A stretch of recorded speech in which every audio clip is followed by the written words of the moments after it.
tere sulle, kes sa oled seal teisel pool ekraani jõudnud selle video vaatamiseni ja selles käesolevas videos annan siis ülevaate sellisest andmepõhisest organisatsiooni diagnostikast, mis on eelkõige suunatud ettevõtte, organisatsiooni või asutuse siis juhtorganile. Ja olgu veel ka öeldud, et minu nimi on Raido ja olen siis selle konkreetse tööriista üks peaautoritest koos oma tiimiga. Ja hakkame siit minema. Tunne ennast mõnusalt. Võib-olla võta väike kohvitass, teetass, veetass.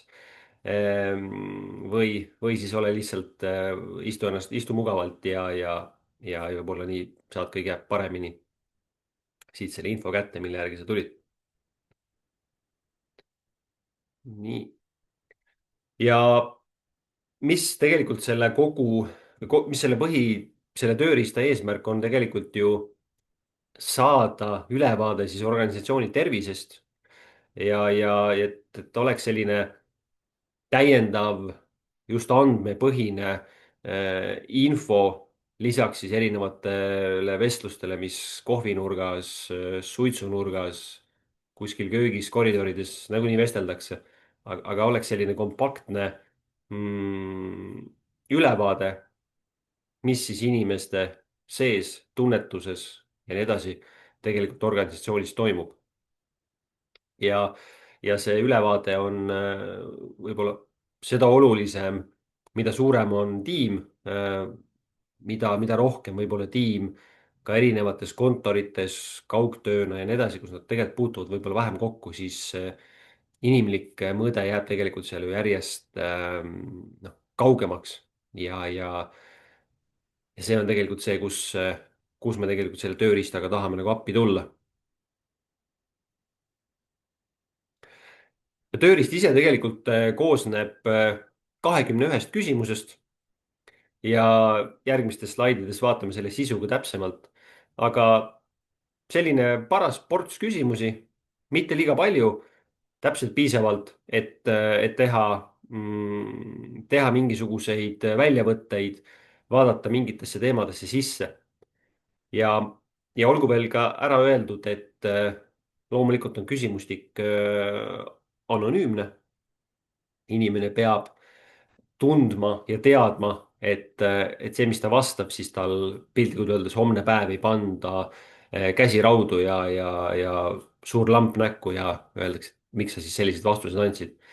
et see kindlasti selle küsitluse, selle analüüsi eesmärk ei ole. ja teine asi, kindlasti ei ole ka selle küsitluse ja selle analüüsi raporti eesmärk kedagi kuidagi hukka mõista või seda ei tohiks ka kasutada sellisena, et me võtame selle raporti ette ja vaatame, et siis kes on kuskil süüdi. Selle raporti või selle kogu tööriista eesmärk on, nagu ma ütlesin, eelkõige tööriist juhtkonnale, juhtorganile, kes siis saab vaadata selle pealt, päris andmete pealt, päris vastuste pealt, mis teemadele peaks organisatsioonis keskenduma, et siis, et asja paremaks muuta, et organisatsiooni tervist tervikuna siis nii-öelda parendada. et jah, tegelikult tegemist on täiendava sellise infoga, kuhu siis oma fookus suunata, mitte kindlasti kedagi kuskile süüpinki panna. see ei ole selle eesmärk ja see ei too ka pikaajaliselt tegelikult mingisugust sellist tulemust, nagu tegelikult soovitakse. ja mõte on ka selles, et kui meil on päris küsimused, meil on päris vastused, nii avatud vastused, valikvastused kui ka tegelikult skaala küsimused, siis seda tervikuna vaadates tegelikult sellest 21 küsimusest loeb päris palju väga väärtuslikku infot välja. ja olgu veel ka öeldud, et selle küsimustiku koostamise kontekstis või koostamise ajal on nii Eesti juhtidega, personalijuhtidega tihedat koostööd tehtud. ja loomulikult ka erinevaid parimaid praktikaid mujalt maailmast tegelikult siia sisse ilusti integreeritud. Tööriist ja küsimustik ise koosneb kolmest suuremast sambast ja miks just need sambad? Vastus on tegelikult lihtne. Just need sambad on need, mis erinevates uuringutes osundavad sellele, et kuidas on nende sammaste tervis organisatsioonis. See on otseselt seostatud ka äriliste tulemustega. Alates otsuste langetamise kvaliteedist, otsuste langetamise kiirusest, erinevate riskide piisavalt varajasest avastamisest, üleüldine meeskonna tugevus ja valmisolek erinevateks muudatusteks. Ja muudatused on ju elu osa ja organisatsioonid ja asutused pidevalt eluga kohanevad, kuigi need on ebamugavad, aga see on meie maailmas möödapääsmatu. Ja loomulikult ka see vana hea võtmetalentide hoidmine, et meil on igas organisatsioonis, kõik on väärtuslikud. Ja seal on veel mingid talendid, kes hoiavad mingeid valdkondi, ärisuundasi ja nii edasi oma õlgadel, vähemalt suures osas. Ehk siis kolm sellist suurt sammast ja kuna psühholoogiline turvatunne ehk siis see on tunnetus, kas inimesena ma julgen siin organisatsioonis oma arvamust avaldada, ma julgen öelda seda, et ma olen eksinud ja seda veel õigel ajal, võimalikult vara. Ma tunnen, et mind kuulatakse. Kõik see on selles psühholoogilise turvatunde plokis ja see on otseselt seotud sellega, kuidas meil info liigub, millised ideed jõuavad lauale koosolekul, millised ei jõua. Ja, ja see on ka tegelikult sellest kogu tööriistast, kogu küsitlusest, see saab kõige suuremat nii-öelda osakaalu ja kõige suuremat tähelepanu, kuna siin jällegi ka Google'i poolt läbi viidud kuulus või võrdlemisi laiapõhjaline uuring toob just psühholoogilise turvatunde väga ja kõige olulisema tegurina välja selles, kas tiimid õnnestuvad või ei õnnestu. Ja teine suur plokk on eesmärkide alignment ehk siis goal alignment on inglise keeles. Joondumine on selline, püüdsin seda otsese tõlkida. Ja tegelikult siin on suuresti kaks mõõdet.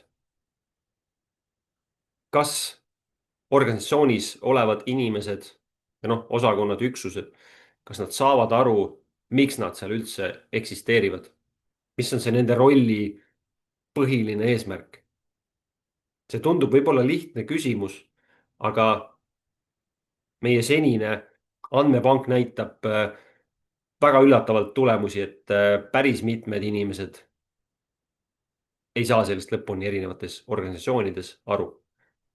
Ja teine suur teema selles plokis on, kas mina saan aru, mida minu käest oodatakse lähima 6, lähima 12 kuu jooksul.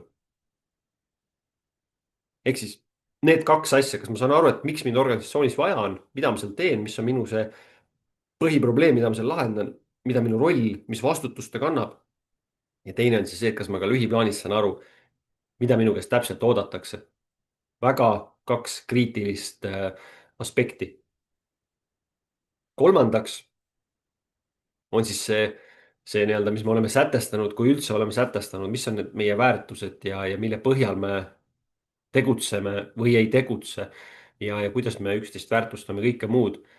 Kas see ka päriselt inimeste arvates igapäevaselt niimoodi pildis on, kui me oleme seda rääkinud või ei ole? Kas seal on mingisugune vahe sees? Ja kui see vahe on sees, siis kus see vahe täpselt asub? Mida ma siia kirja ei pannud, on üks ka nii-öelda eskalatsiooni kiirus mida mina ise enda nii-öelda juhi rollis tegelikult väga tugevalt tunnetasin, et eskalatsioon ehk siis kui inimesel tekib probleem, et ta ei saa oma tööülesandeid täita, kui kiiresti see jõuab vahetu juhini. Kas see marineerib kuskil mingi aja, veel pikema aja, või see jõuab tegelikult väga mõistlikul ajal, inimene julgeb öelda, mul on see asi, ma ei saa oma tööd korralikult teha ja see lahendatakse. See on selles küsimuses ja tööriistas ka kindlasti sees. Ja lisaks siis tööandja soovitusindeks on siin küsitluses ka sees ja see tuleb ka siis nii-öelda nii organisatsiooni pooles kui ka siis erinevate üksuste ja osakondade kontekstis. Ja, ja olgu veel öeldud, et kõiki neid vastuseid, nagu ma ütlesin, avatud vastused, skaala küsimused ja siis valikvastused. Neid vaadatakse või me vaatame neid ka tervikuna, ehk siis neid seoseid erinevate plokkide vahel. Need annavad ka tihti väga olulisi infokilde, millest siis võib ettevõtte organisatsioonil, juhtkonnal kasu olla. Ja loomulikult neid andmeid saab vaadata nii organisatsiooni kontekstis tervikuna kui ka siis üksuste, osakondade, divisjonide kaupa. Mida me siis ei kuva, ei kuva üksikisikuid ja siis kui on väga väike osakond, seal alla 4 või 5 inimese, siis nende üksikvastuseid me ka eraldi ei kuva. just selleks, et seda väärtuslikku anonüümsust siis kaitsta. Ja kogu see selles mõttes see küsitluse protsess tegelikult loomulikult siin on hästi palju organisatsiooni eripäradest sõltuvaid aspekte ka. Aga siiski, sisuliselt meil on 4 suurt plokki. Esimeseks on see, et viime läbi siis küsitluse. Nagu ma ütlesin, küsimus on täielikult anonüümne. Metaandmeid me ka ei jaga, et organisatsioonid saaksid seda nii-öelda omavahel neid jälgi ajada. Et see on äärmiselt oluline, et inimeste anonüümsust kaitsta. Ja, ja see võimaldab ka tegelikult saada päris vastuseid. Et kui inimesel kasvõi kuklas on see tunne, et aga tegelikult ju mingi IP-aadressid läheb ja siit läheb mingi meili küsitakse ja kedagi veel, siis et see on hästi oluline, et vastasel korral lihtsalt sellel organisatsioonil ei ole nende vastustega midagi peale hakata. Hästi oluline on, et need vastused oleksid inimesel nii-öelda südamest, hingest, seest tulnud ja ausad. Ja nagu juba mainisin, siis lisaks küsitlusel kasutatud küsimustele, mille tulemused me toome, on oluline vaadata seda ka tervikuna. Ja loomulikult, kui on juba korduv küsimustik, noh, tehtud nii-öelda sama aasta jooksul teist korda või iga aasta korra, kuidas keegi eelistab, siis trendide kuvamine on loomulikult ka selle protsessi sees. Ja noh, lisaks sellele, et me saame me võrdleme neid tulemusi ka üle maailma erinevate andmepankadega, kus, kus on siis näiteks psühholoogiline turvatunne erinevates aspektides, kuidas teie organisatsioon on siis võrreldes mõne teise organisatsiooniga, organisatsioonide keskmisega.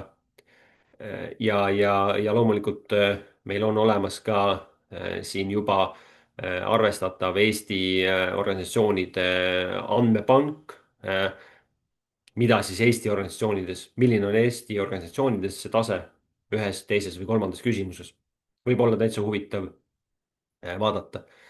Loomulikult iga organisatsioon elab selles mõttes ikkagi ka päeva lõpuks oma elu, et võrrelda tasub ka nii teistega kui ka eelkõige siis loomulikult endaga.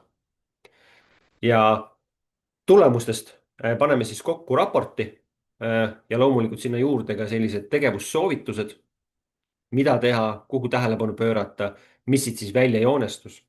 ja vaatan, et S-täht on siin üksi jäänud ühele reale, aga andke see mulle andeks.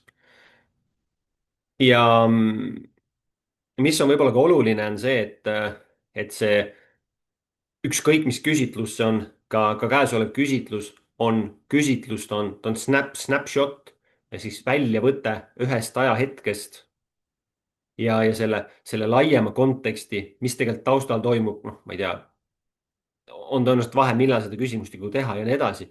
selle laiema konteksti paneb siia taha siis see organisatsioon, kes seda analüüsi ise vaatama hakkab, sest noh, meil seda ei ole ja igasugune andmestik käib alati käsikäes taustinfoga, kontekstiga, nii et neid asju tuleb koos vaadata tervikuna.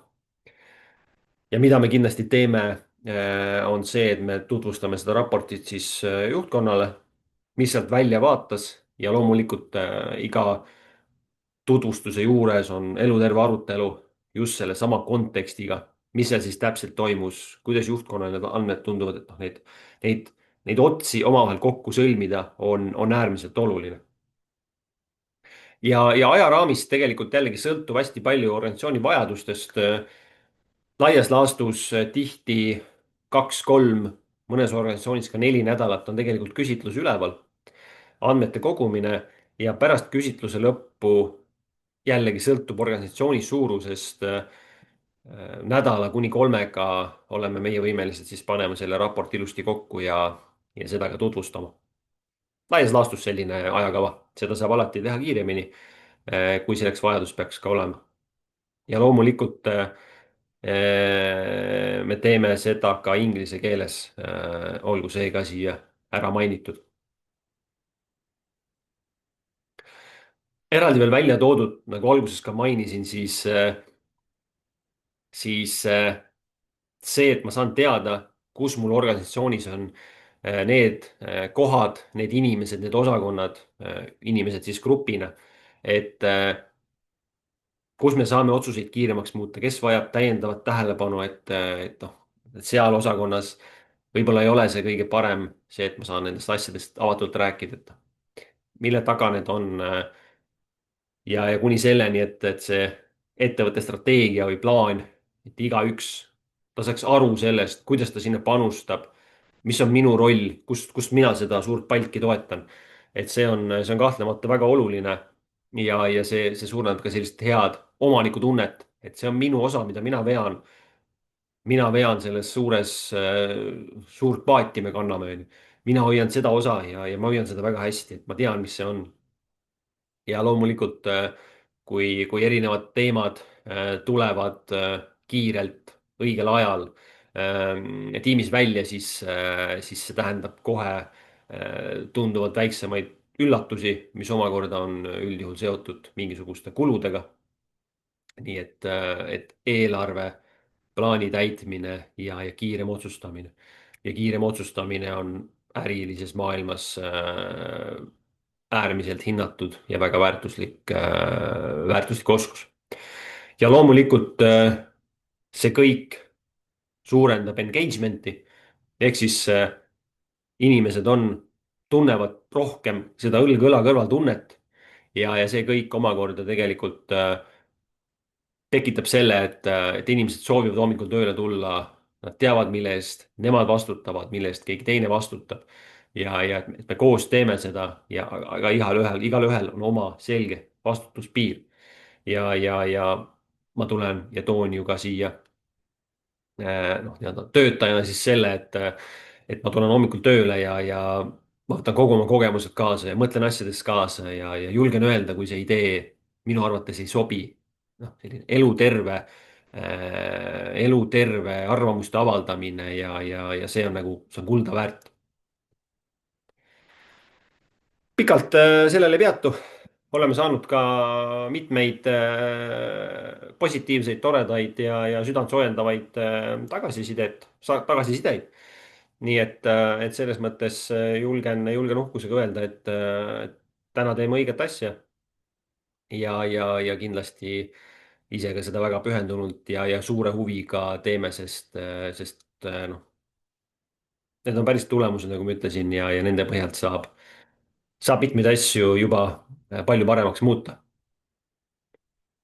aga minu poolt on selline lühike, vahetu ülevaade sellest tööriistast, sellest formaadist.